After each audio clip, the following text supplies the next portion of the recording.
Hi folks, how you doing? Well, in the 8th round of the 2014 Sinquefield Cup, it was Fabiano-Caruana with white pieces facing the world champion Magnus Carlsen. Now remember, Fabiano has been winning every single game so far, 7-0, 7 out of 7. An amazing out of this world performance in the strongest chess tournament in the history. And this was a crucial round because if anybody was to stop him, if anybody had any chance to stop his victory in this tournament and stop his streak. By the way, was world champion Magnus Carlsen, who is clear second right now in the tournament, and he was the only one who had the chance to mathematically still win the tournament if he was to beat Caruana in this game.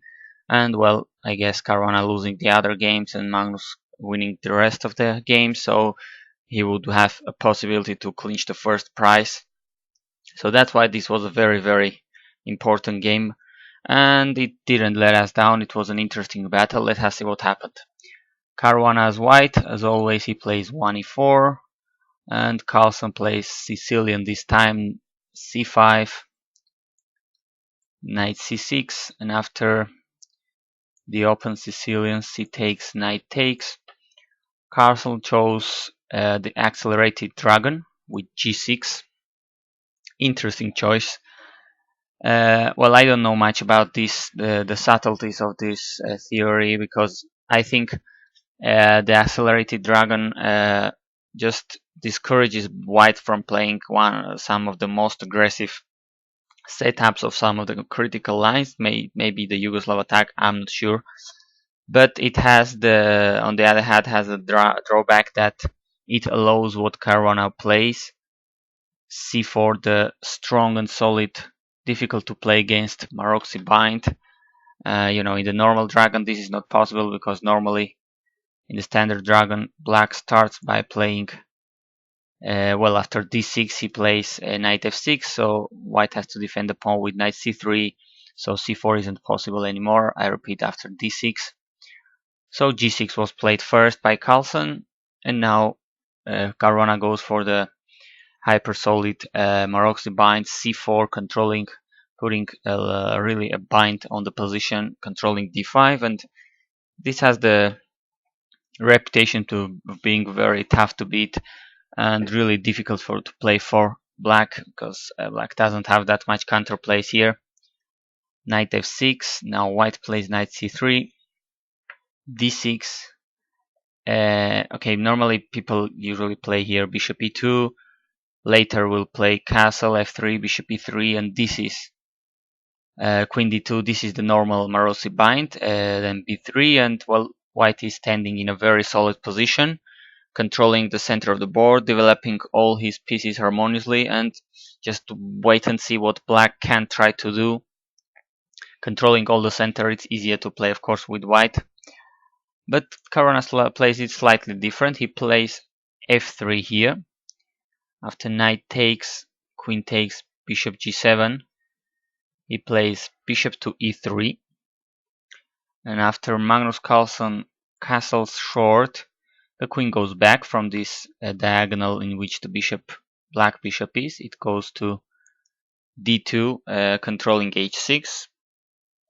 Bishop to h6 might be a possibility sometimes. And here, well, queen a5 is the perfectly normal move here. Fine move, as Carlsen said later in the post-game interview.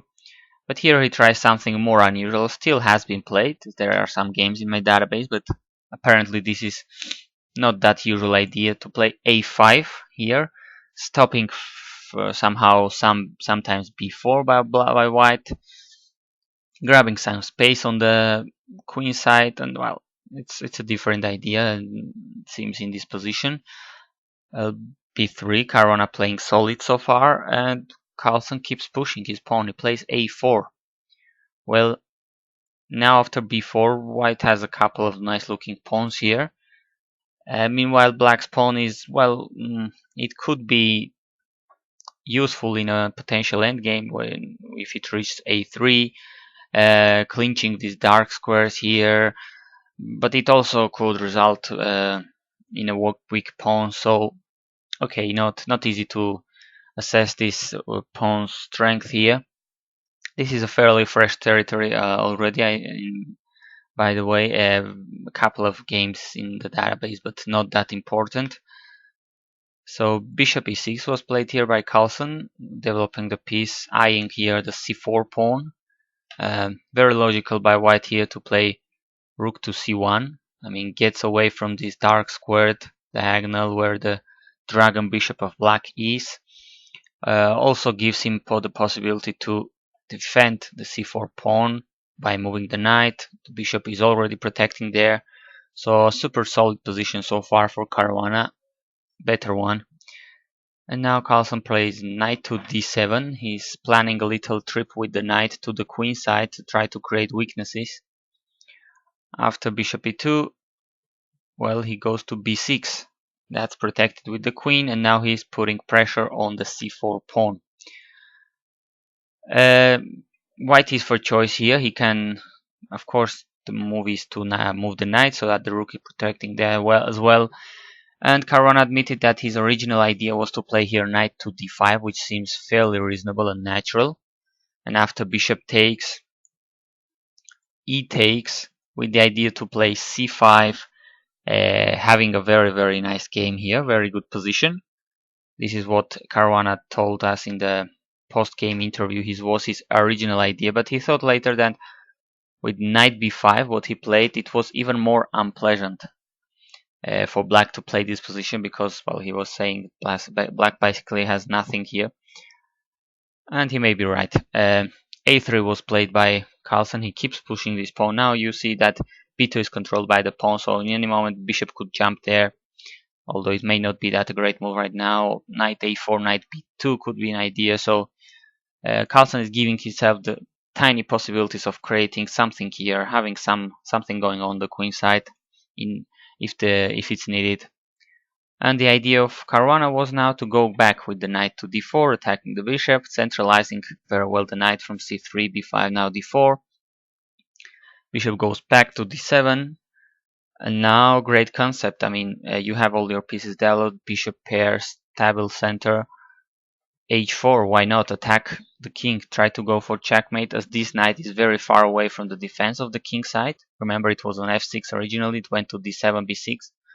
So, I mean, this is fairly typical in all these open Sicilians with f3, etc., h4, g4, and as Bobby Fischer would say, bishop h6, h4, sack mate. So this could be a very natural and good looking idea here.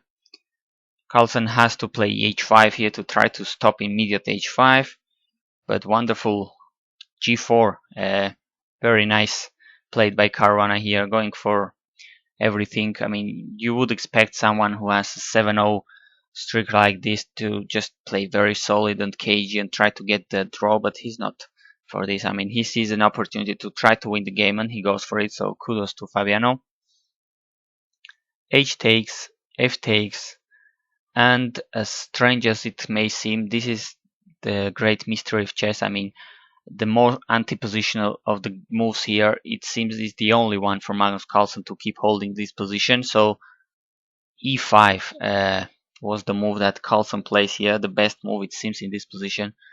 I mean, it stabilizes the center, it grabs space in the center, it kicks a centralized knight, which could be potentially very useful for white. But other than that, I mean, after knight to b3, for instance, it's leaving a hole here on d5. It's leaving a backward pawn on d6. I mean, this is the kind of position I sometimes struggle to understand because why this is the best move, defensive move for black, just closing the center. But okay, that means there is a lot to learn. Knight b5 was an interesting alternative here by white, and here black. I'm sure this is one of the main reasons black plays e5. If knight b5, bishop could be taking here, pawn takes, and now black is reacting in the center with d5. This makes lots of more sense to me, at least, as it's counter-attacking in the center when you're under attack in the flank. And here, I mean, it's taking advantage of this king still being in the center. Of course, it's not a threat anyway, and no way right now. But if these pawns keep rolling, the bishop on g7, the queen, I mean, this could even backfire for white because his king is still in the center. It's castling short is now out of mind, so this could be a very very interesting position for black. So, but knight b3 was played, which is, well, makes sense as well. This knight isn't the most active pieces in the world here, but it's still not that bad. Bishop improves here, bishop to c6. Black is definitely getting counterplay in this way. Now, I guess this is another idea black had here. Now blocking this bishop on e4. Now it's an easy target. The rook is on the diagonal as well, so now this bishop must move to protect it. Caruana went bishop f3. And now f5. I mean, it could seem that Carlsen is weakening his king, which could be under fire, but in fact, it seems he's getting initiative. He's getting things to do. He's keeping white occupied so that he cannot play for checkmate anymore. So he's getting really some activity, which is basically the recipe, the perfect recipe against opponent's attack. Get activity, get him busy. Of course, this pawn cannot take. The bishop would be hanging on f3, so Caruana takes with the g pawn. G takes. Now, after knight a5, trying to get rid of this dangerous, suddenly dangerous bishop of black on c6. Black is on time to play f4, getting a passed pawn on the f file. Bishop f2. Note that both kings are kind of in the air here. Maybe not that vulnerable right now, but neither of them is that much protected with his pawns. I mean, no pawns here, no pawns there. So really an interesting position, a cool game here. Knight went to a4 here. Well, as I said previously, these dark squares here are interesting. The bishop cannot go there so far, but the knight has b2 available, maybe something to do. Fabiano takes on c6, b takes, and here is probably where Caruana lost his initiative by castling. I mean, this king without the protection of pawns, not sure if it's very well placed here. Caruana told that his idea was to put the king on h2 and try to bring both his rooks fast to the king side, but maybe that's not the best idea in the world. I don't know. I think king e2 was a fairly interesting here. The king is safe in the center right now, and rook to g1, rook c g1, and the attack could be flowing here. But anyway, I mean, I'm not here to criticize someone who has 7 out of 7 in the strongest chess tournament in the history, of course. So castling and Carlsen here, another interesting concept. I mean, positional, very nice concept. It may seem like an amateur move at the first sight, playing c5 here, allowing this passed pawn on b5, allowing this hole on d5, the backward weak pawn on d6, but it has the idea to give himself a chance to go back with the knight, attack c4, so deep ideas here by Magnus Carlsen. Now bishop f6, attacking h4, and king h1. Crucial moment. I mean, taking on h4 would be criminal here. It would be absolutely bad. Bishop takes. Now rook g1 would follow, and if the king goes to the h file, which may be reasonable here, why not? Now rook to g4, a nice move, attacking the bishop. And if the bishop retreats, another natural move, well, the party begins. Bishop takes c5 could be played here. An amazing move. And I mean, this bishop is untouchable. I'm not winning just a pawn. If you take it, whatever you take it with.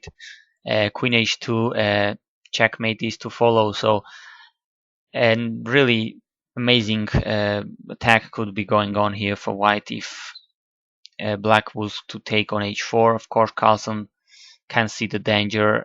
He doesn't take that pawn. He says, no, thank you. I would rather take my knight back to b6. And now after rook cd1, black is keeping pressure here. Of course, another little tactics here. Why cannot black take on c4? Well, no brainer here. Queen to d5 check and taking the knight for a pawn.